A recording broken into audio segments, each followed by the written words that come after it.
우리가 지금 나누고 있는 그 남유다의 요아스 왕은 제사장 여호야다와 함께 나라를 통치하는 동안에는 매우 긍정적인 왕으로 평가를 받았습니다. 왜냐하면 요아스 왕이 7살의 왕위로 즉위하면서 실제적인 통치는 여호야다가 했기 때문입니다.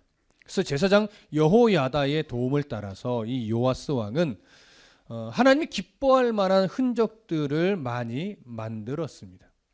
그 흔적들 중에 가장 대표적인 일이 뭐냐면, 가장 잘한 일이 뭐냐면 퇴락한 성전을 수리하고 성전의 재정을 재정비해서 성전 수리가 지속적으로 가능하도록 만든 사건입니다. 바로 오늘 성경은요, 요아스가 여호야다의 죽음 이후에는 참으로 부정적인 일들을 저질렀지만 그래도 요아스 왕을 긍정적으로 평가하게 만들었던 참으로 잘한 일, 오늘은 그 부분에 대해서만 나누게 될 겁니다. 자, 성경으로 다시 돌아가셔서 4절부터 6절까지 함께 보겠습니다. 열왕기하 12장 4절부터 6절까지입니다. 함께 읽겠습니다. 시작. 요아스가 제사장들에게 이르되 여호와의 성전에 거룩하게 하여 드리는 모든 은, 곧 사람이 통용하는 은이나 각 사람의 몸값으로 드리는 은이나 자원하여 여호와의 성전에 드리는 모든 은을 제사장들이 각각 아는 자에게 받아들여 성전의 어느 곳이든지 파손된 것을 보거든 그것으로 수리하라 하였으나 요아스 왕 제23년에 이르도록 제사장들이 성전에 파손한 데를 수리하지 아니하였는지라. 자, 오늘 지금 우리가 읽은 본문의 내용을 보면 이제 요아스 왕이 제사장들에게 명령을 합니다. 성전에 파손한 여러 곳이 있는데 그것을 수리하라는 거죠. 자, 성전이 파손됐다는 것은 사실은 어떤 의미냐면, 지금 이 성전은 솔로몬이 성전을 건축한 지 대략 150년 정도가 지나갈 무렵의 상황입니다. 그러니까 성전이 많이 노후됐겠죠. 많이 낡아서 수리해야 될 것이 많다는 의미가 하나 있고, 또 하나는 뭐냐면 남유다의 왕들은 기본적으로 하나님을 잘 섬기는 왕이었지만 중간에 여호람 왕, 그 다음에 그의 아들 아하시야 왕, 그리고 그의 어미 아달랴, 이 세 왕들을 거치면서 대략 30년 동안 바알을 숭배했어요. 우상을 숭배하다 보니까 여호와의 성전을 방치했죠. 관리하지 않았어요. 그 다음에 아달랴 때는 성전의 일부를 파손하기까지 했습니다. 성전 기물을 바알을 위해 함부로 사용하는 일까지도 자행했었죠. 이런 일로 인해서 성전이 파괴된 것도 있었기 때문에 현재 예루살렘에 있는 성전은 보수가 아주 긴급한 상황이었던 것입니다. 이것을 이제 보게 된 요아스 왕이 제사장들에게 명령해서 성전을 수리하라 이렇게 명령하면서 그 수리하기 위해서 필요한 재정을 무엇으로 사용하라고 말했냐면 여호와의 성전에 거룩하게 하여 드리는 모든 은을 가지고 사용하라고 했어요. 근데 그 여호와의 성전에 드리는 모든 은이 뭐냐? 이것을 이제 풀어서 조금 더 설명했는데, 사람이 통용하는 은이나 각 사람의 몸값으로 드리는 은이나 자원하여 여호와의 성전에 드리는 모든 은이라고 이야기를 합니다. 세 종류의 은을 이야기하는데, 자, 이 세 종류의 은은 이렇게 설명하니까 이게 도대체 어떤 재정인지 좀 명확하게 우리 눈에 잘 안 들어오는데, 쉽게 이야기하면 이스라엘 백성들은요, 유월절 사건 이후, 출애굽 유월절 사건 이후에 사실은 자신의 속전을 매해 내야 됐어요. 자신의 죽음을 넘긴 그 은혜를 고백하며, 말하자면 주민세처럼 은을 냈었어요. 그 주민세로 낸 은과 그 다음에 서원할 때, 무엇인가 하나님 앞에 서원을 할 때 성전에 드리는 성전세가 있었어요. 그것도 은으로 많이 드렸습니다. 그렇게 드려지는 은과 또 자원에서 그냥 기쁘게 감사 헌금처럼 자원에서 그냥 가지고 오는 헌물로서의 은도 있었어요. 이런 세 종류의 은들은 국고로 들어가기도 하고 성전의 창고로 들어가기도 하는 재정이었습니다. 근데 왕이 이것을 이제 국고로 넣지도 말고 성전 창고로 들이지도 말고 이 은을 제사장들이 직접 받아서 성전을 수리하는데 사용해라, 이렇게 명령을 한 거예요. 자, 이런 명령을 했을 당시 요아스 왕의 나이를 몇 세 정도로 보냐면 20대 중반의 나이로 보는 거예요. 7살의 왕으로 즉위했으니까 나름 지금 20대 중반이라면 거의 20여 년 가까이 흐른 거죠. 그러니까 이 정도 되니까 이제 요아스 왕이 자신 나름대로 통치도 할 수 있게 되었고 이제 보는 안목도 많이 넓어졌겠죠. 그래서 이제 눈에 들어온 게 성전을 깨끗하게 수리하고 보수하고 고쳐야 되겠다, 이렇게 귀한 마음을 갖게 된 거예요. 그래서 제사장들에게 재정이 많지 않으니 이런 종류의 은들을 이제 국고나 성전 창고에 넣지 말고 직접 받아서 성전 수리하는 데 쓰십시오 라고 명령을 한 거죠. 자, 이 명령이 제대로 지켜졌을까요? 성경을 보니까 지켜지지 않은 것 같아요. 몇 년 정도 흘러갔는지는 모르겠지만 20대 중반 정도의 나이 때 명령을 했는데 현재 요아스 왕의 나이가 어떻게 되느냐, 성경은 요아스의 통치 23년이 되기까지래요. 그럼 요아스가 7살에 왕위에 즉위했고 통치한 지 23년이 됐으니까 현재 요아스의 나이는 몇 살이에요? 30세가 된 거죠. 그러니까 수년, 3, 4년 정도가 지난 것 같아요. 3, 4년 정도가 딱 지나갔는데 보니까 성전 수리가 제대로 되어 있어요? 안 되어 있어요?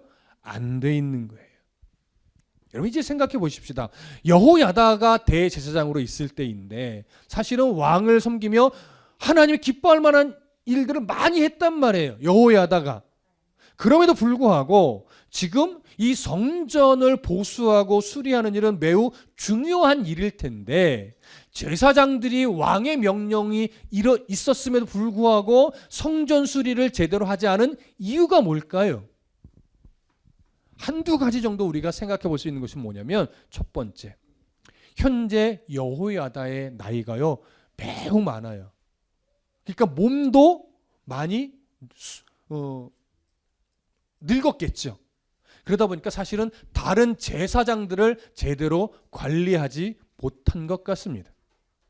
제사장들을 관리하지 못하다 보니까 이제 실제로 성전을 수리하는 건 대제사장이 아니라 일반 제사장들이란 말이에요. 젊은 제사장들. 근데 제사장들이 직접 이 은들을 받아서 사용을 하다 보니까 이 제사장들이 돈에, 이 은에 욕심이 날까요, 안 날까요? 사람인지라 욕심이 생기는 거예요. 그래서 당연히 이 모든 성전 수리를 위해 사용해야 될 은들을 성전 수리를 위해 사용하지 않고 개인적인 이익을 위해 사용하는 일이 벌어진 거예요, 조용히. 그런데 너무 나이가 많아져 버린 여호야다는 이 문제를 파악하지 못했던 거죠. 자, 결국 성전에 드려진 이 은들이 투명하게 관리되지 않았던 것이라고 이야기할 수 있습니다. 그래서 성전 수리가 제대로 진행되지 않자 이제 요아스 왕은 성전 수리가 바르게 진행되도록 개혁을 시도합니다. 그것이 7절과 8절의 내용인데요. 함께 읽어보겠습니다. 7절과 8절 시작. 요아스 왕이 대제사장 여호야다와 제사장들을 불러 이르되 너희가 어찌하여 성전에 파손한 데를 수리하지 아니하였느냐? 이제부터는 너희가 아는 사람에게서 은을 받지 말고 그들이 성전에 파손한 데를 위하여 드리게 하라. 제사장들이 다시는 백성에게 은을 받지도 아니하고 성전 파손한 것을 수리하지도 아니하기로 동의하니라. 자, 이것이 무슨 말이냐면 사실은 이 수년 동안 성전 수리가 제대로 진행되지 않고 재정은 재정대로 사라졌단 말이에요. 이것을 알게 된 요아스 왕이 무조건 책망하는 것이 아니라 여호야다와 대제사장들을 불러 책망할 것을 정확하게 책망한 다음에 제사장들의 일이 많으니 업무를 완전히 분리시켜 버린 거예요. 그래서 제사장들이 직접 성전의 수리를 위해 은을 받지 말아라. 그래야 재정에 욕심이 나지 않게 되니까. 그러니까 가능하면 목회자가 재정을 관리하지 않는 게 더 좋잖아요. 그렇게 해서 목회자가 재정부를 따로 분리해서 재정을 재정부에서 주로 관리하게 함으로 인해서 어떤 문제들이 만들어지지 않게 하는 것처럼 이때 요아스 왕이 성전 수리를 위해서 재정을 사용할 때 그것을 제사장이 직접 받지 않게 분리를 시킨 거예요. 그리고 일도 성전 수리의 일도 제사장이 관리 감독을 하지 않게 했어요. 거기까지 시간을 뺏기지 말라는 거예요. 그래서 완전히 분리를 시키면서 그러니까 제사장들이 성전 수리의 일에 관여하지 않기로 동의를 했다는 거예요. 자, 이해되시죠? 그래서 일단 제사장들이 재물의 욕심을 부리지 않도록 조직을 개편하고 개혁하면서 분리를 시키는 것이 지금 본문의 내용입니다. 그리고 제사장들도 동의를 했습니다. 이제 재정에 대한 개혁을 또 시작하는데 9절부터 16절까지 함께 보겠습니다. 9절부터 16절 시작. 제사장 여호야다가 한 궤를 가져다가 그것의 뚜껑에 구멍을 뚫어 여호와의 전문 어귀 오른쪽 곧 제단 옆에 두매 여호와의 성전에 가져오는 모든 은을 다 문을 지키는 제사장들이 그 궤에 넣더라. 이에 그 궤 가운데 은이 많은 것을 보면 왕의 서기와 대제사장이 올라와서 여호와의 성전에 있는 대로 그 은을 계산하여 봉하고 그 달아본 은을 일하는 자 곧 여호와의 성전을 맡은 자의 손에 넘기면 그들은 또 여호와의 성전을 수리하는 목수와 건축하는 자들에게 주고 또 미장이와 석수에게 주고 또 여호와의 성전 파손한 데를 수리할 제목과 다듬은 돌을 사게 하며 그 성전을 수리할 모든 물건을 위하여 쓰게 하였으되 여호와의 성전에 드린 그 은으로 그 성전의 은 대접이나 불집게나 주발이나 나팔이나 아무 금그릇이나 은그릇도 만들지 아니하고 그 은을 일하는 자에게 주어 그것으로 여호와의 성전을 수리하게 하였으며 또 그 은을 받아 일꾼에게 주는 사람들과 회개하지 아니하였으니 이는 그들이 성실히 일을 하였음이라. 속건제의 은과 속죄제의 은은 여호와의 성전에 드리지 아니하고 제사장에게 돌렸더라. 자, 요아스는 이제 이렇게 성전을 지속적으로 관리하며 수리하기 위한 새로운 체제를 수립했는데 그것은 여호와의 성전에 거룩하게 하여 드리는 모든 은을 사람이 직접 받는 것이 아니라 모든 사람이 볼 수 있는 성전의 한 위치에 둔 헌금궤에 직접 넣도록 하는 것이었습니다. 여러분, 이것이 바로 어떻게 보면 세계 최초의 헌금함이라고 말할 수 있어요. 그래서 공개된 장소에 헌금궤를 두고 그 궤에 이제 은을 넣게 하는데 그것이 가득 찬 것이 두 눈으로 다 볼 수 있게 한 거예요.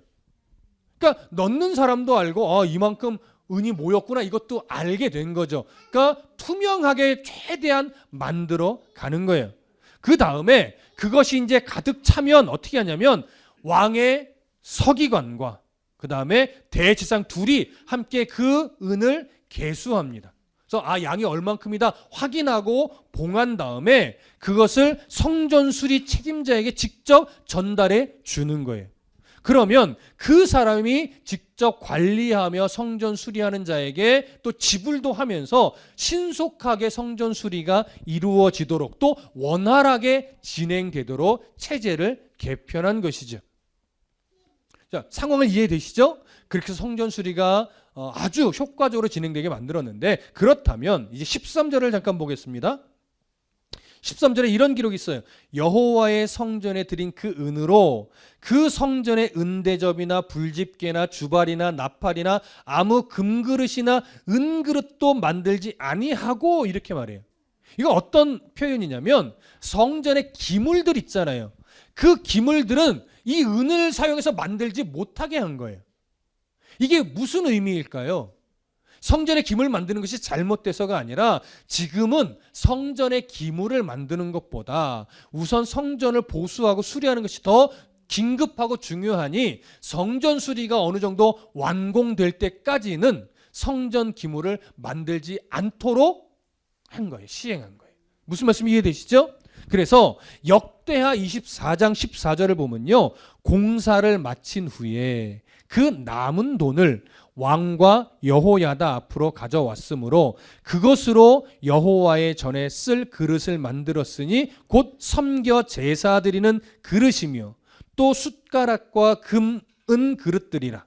여호야다가 세상에 사는 모든 날에 여호와의 전에 항상 번제를 드렸더라. 이렇게 되어 있습니다. 그러니까 성전 공사가 마무리된 이후에는 그 재정을 가지고 또 성전에 필요한 기물들을 만들어 사용했다라고 하는 거예요. 무슨 말씀 이해되시죠? 그렇게 해서 이제 이렇게 성전 수리가 원활하게 진행되게 한 다음에 또 어떤 기록이 있냐면 15절을 보시면 또 은을 받아 일꾼에게 주는 사람들과 회개하지 아니하였으니 이는 그들이 성실히 일을 하였음이라. 이렇게 말해요. 자, 이것이 무슨 의미의 표현이냐면 성전 수리를 책임지고 있는 그 책임자가 일꾼들에게 돈을 지불을 계속 하잖아요. 이것을 회개감사하지 않았단 얘기예요. 그럼 이것이 옳은 일이냐? 지금 그것을 강조하는 표현이 아니고 이것은 두 가지를 강조하기 위해서 사용된 표현으로 여겨지는데, 첫 번째는 성전 수리를 맡은 책임자가 성실하고 정직하게 일을 했다라고 하는 의미가 하나 되고, 또 하나는 뭐냐면 제사장들이 성전 수리에 들어간 재정에 대해서 일체 관여하지 않았다라고 하는 의미가 되는 거예요. 그렇게 재정이 투명하고 올바르게 사용되었음을 지금 보여주는 거죠. 그만큼 재정이 지금 투명하게 잘 사용된 것입니다. 이해되시죠?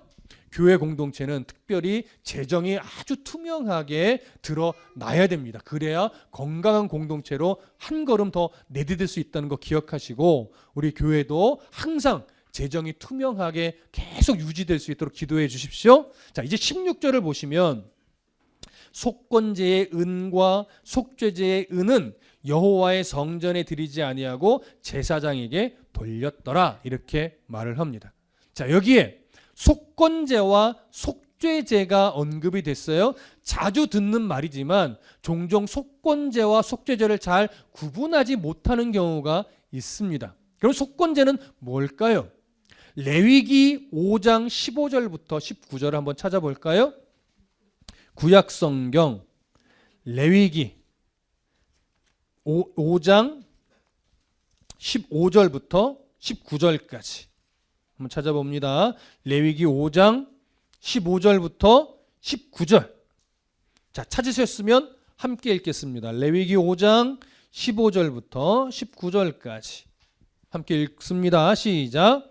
누구든지 여호와의 성물에 대하여 부지 중에 범죄하였으면 여호와께 속건제를 드리되 네가 지정한 가치를 따라 성소의 세겔로 몇 세겔 은에 상당한 흠 없는 순양을 양떼 중에서 끌어다가 속건제로 드려서 성물에 대한 잘못을 보상하되 그것의 5분의 1을 더하여 제사장에게 줄 것이요 제사장은 그 속건제의 순양으로 그를 위하여 속죄한즉 그가 사함을 받으리라.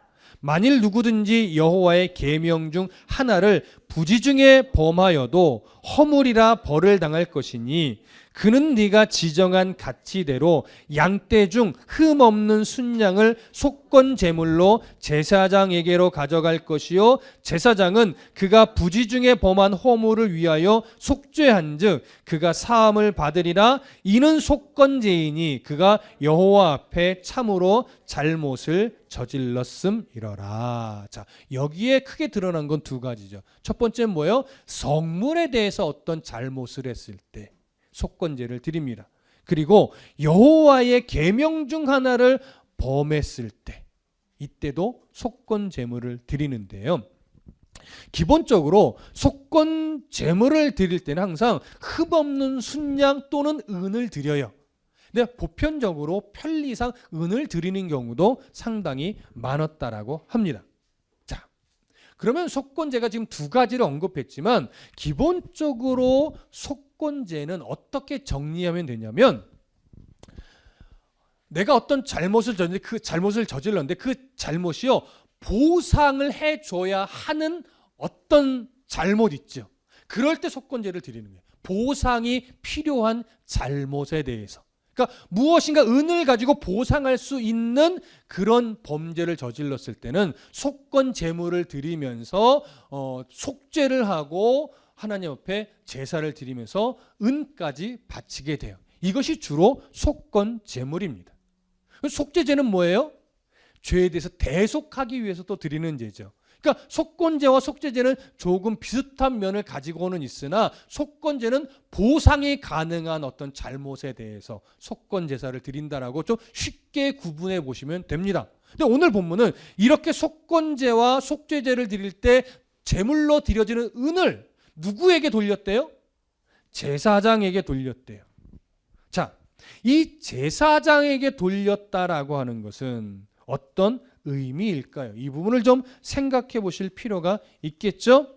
속건제의 은과 속죄제의 은은 여호와의 성전에 드리지 아니하고 제사장에게 돌렸더라. 왜 이 표현을 하고 있냐면 여러 앞에서 언급된 은들을 제사장에게 관리하게 하지 않고 성전 수리를 위해서 직접 사용하게 했다면 제사장들은 지금 뭘 먹고 삽니까? 제사장들은 삶이 어려운 것 아닙니까? 라고 문득 생각할 수도 있지만 지금 16절을 통해서 말한 것은 뭐냐면 제사장도 부족함 없이 하나님이 다 채워 주었다라고 말하는 거예요.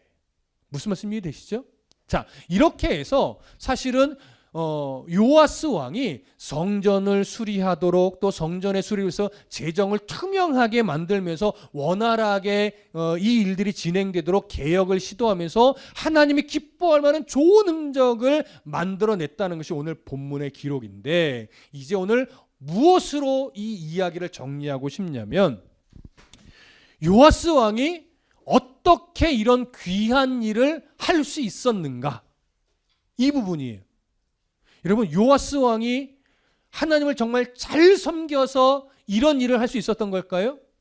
여러분, 성경은요 맥락을 보면 요아스 왕의 신앙심이기보다는 요아스 왕은 여호야다가 살아있는 동안에 여호야다의 지도와 가르침에 따라 그래도 하나님이 기뻐하는 흔적을 많이 만들어냈음을 이야기해요. 이 뒤에 구절에서도 이제 사실은 그런 비슷한 내용이 나와요.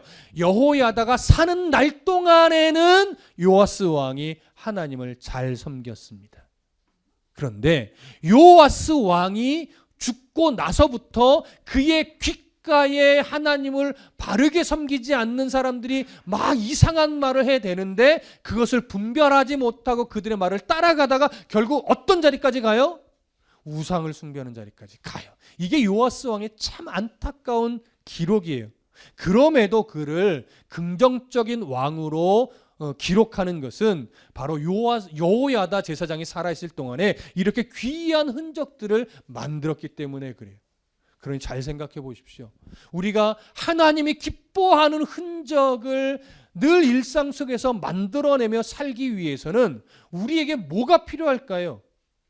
여러분, 영적인 멘토가 필요한 거예요.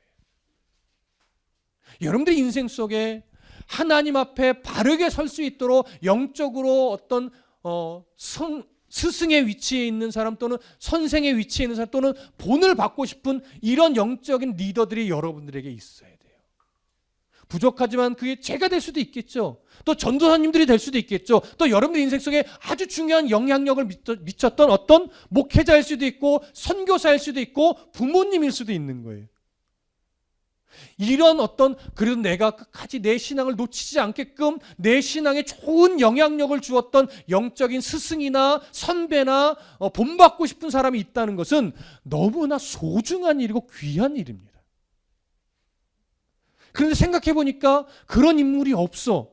나에게 정말 신앙으로 신앙을 잃어버리지 않도록 영적인 어떤 멘토와 같은 역할을 해준 사람이 생각해 보니까 없다. 안타까운 일이긴 하지만 불행한 건 아니에요. 왜요? 우리에게 뭐가 있으니까? 성경이 있으니까. 성경을 통해서 하나님 우리에게 늘 말씀해 주시니까 그런 하나님을 여러분 늘 세밀하게 바라보고 느끼려고 애쓰고 기도하면 또 하나님이 직접 우리의 삶을 이끌어 주시니까 상관이 없어요.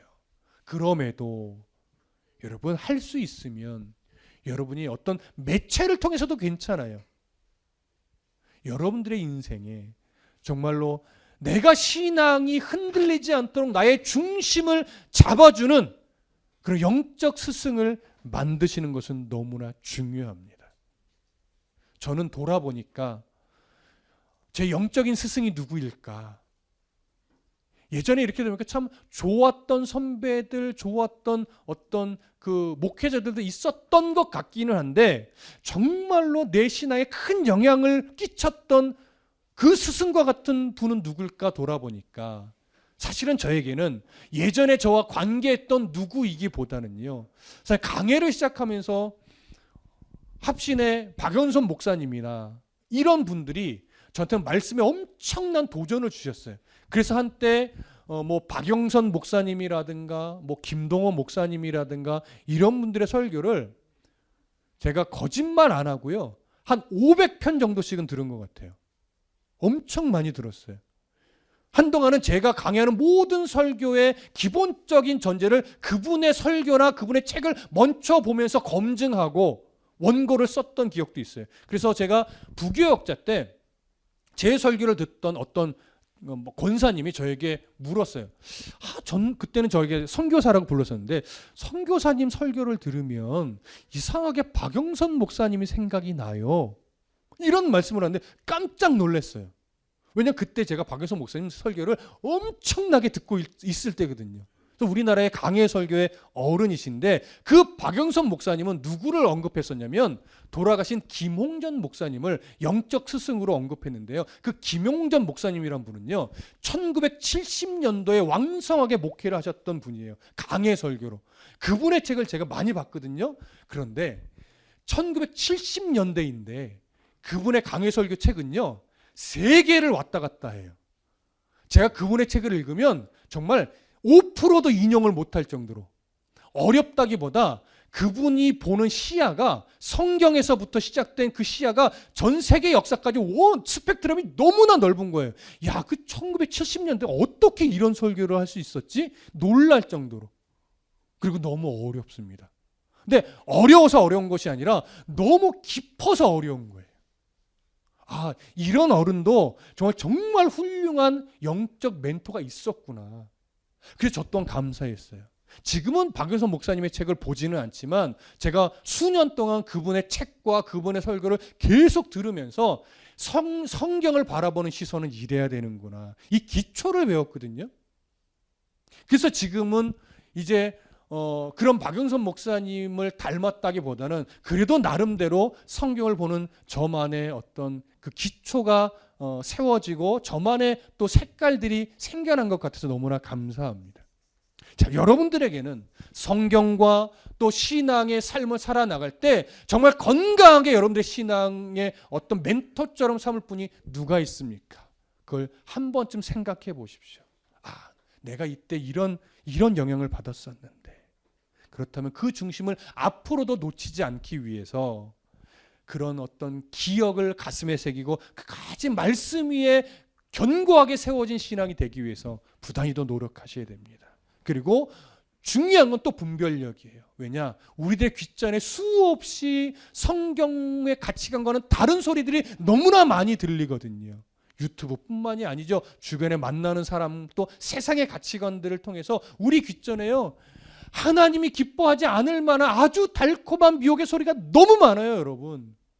그것을 이겨낼 수 있는 방법은 하나밖에 없어요.